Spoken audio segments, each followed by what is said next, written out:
ওকে, bootstrap 4 এর এই পর্বে আমরা যেটা নিয়ে আলোচনা করব সেটা হচ্ছে যে পেজিনেশন। হ্যাঁ, সো পেজিনেশন মেইনলি আমরা কিভাবে ক্রিয়েট করতে পারি। নরমালি মনে করেন একটা nav ট্যাগ নিতেছি, দেন এর মধ্যে একটা UL ট্যাগ নিতেছি, UL, দেন এর মধ্যে li, ওকে, এর মধ্যে a, সাপোজ এরকম। সো আমি একটু নিচে নিচে লিখে এগুলো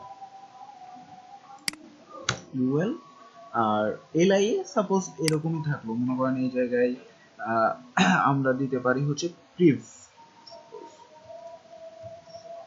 এরকম দিলাম।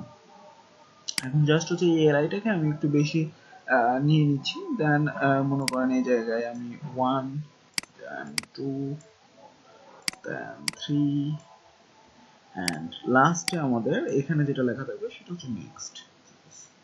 সো নর্মাল অবস্থায় যদি আমরা এবার এটাকে দেখতে যাই যে এরকম আমাদের আছে, দেখেন এরকম আসে। সো এখন জাস্ট যদি আমরা একটা ক্লাস ইউজ করি, এই যে এখানে ইউএল এর মধ্যে একটা ক্লাস অ্যাড করব, নাম হচ্ছে পেজিনেশন, ওকে। তাহলে আমরা কি দেখতে পারবো, দেখেন এগুলা কিন্তু এক লাইনে চলে আসছে, এগুলা কি সাথে সাথে এক লাইনে চলে আসছে।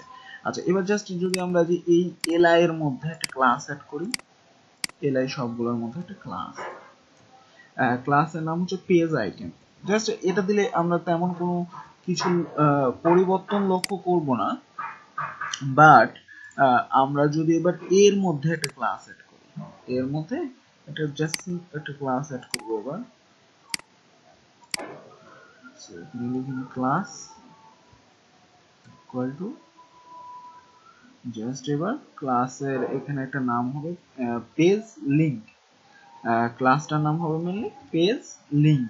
তো জাস্ট এবার যদি আমরা দেখতে যাই, দেখেন আমাদের একটা পারফেক্ট একটা হচ্ছে যে পেজিনেশন ক্রিয়েট হয়ে গেছে, বুঝছেন কত মজার। ওকে, সো এখন আমরা সাপোজ যেটা করতে যাচ্ছি সেটা হচ্ছে যে পেজিনেশনটা আমাদের অ্যাক্টিভ থাকবে সেটার একটা ব্যাকগ্রাউন্ড কালার অন্য থাকবে। তো মনে করেন আমি 1টা যখন অ্যাক্টিভ থাকবে তখন এখানে অ্যাক্টিভ নামের একটা ক্লাস অ্যাড হয়ে যাবে, অ্যাক্টিভ। হ্যাঁ, সো এটা যদি আমরা করতে চাই দেন দেখেন এই যে হয়ে গেছে। ওকে, এখন আমরা পেজিনেশনটা যদি মাঝখানে নিতে চাই তাহলে কি করতে পারি, এখানে একটা ক্লাস দেব, নাম হচ্ছে জাস্টিফাই কন্টেন্ট সেন্টার, এই ক্লাসটা। ওকে, নাও সেভ করলাম, সেভ করে যদি এবার আমরা দেখতে চাই, এই যে দেখেন মাঝখানে এটা চলে আসছে। এখন যদি আমরা রাইটে নিতে চাই, জাস্ট রাইটে নেওয়ার জন্য আমরা যেটা করব সেটা হচ্ছে এখানে জাস্ট ইন্ট এটা বসাবো, ইন্ট। ওকে, নাও যদি এবার দেখতে চাই, এই যে রাইটে চলে গেছে। ওকে, সো এটা ছিল পেজিনেশন।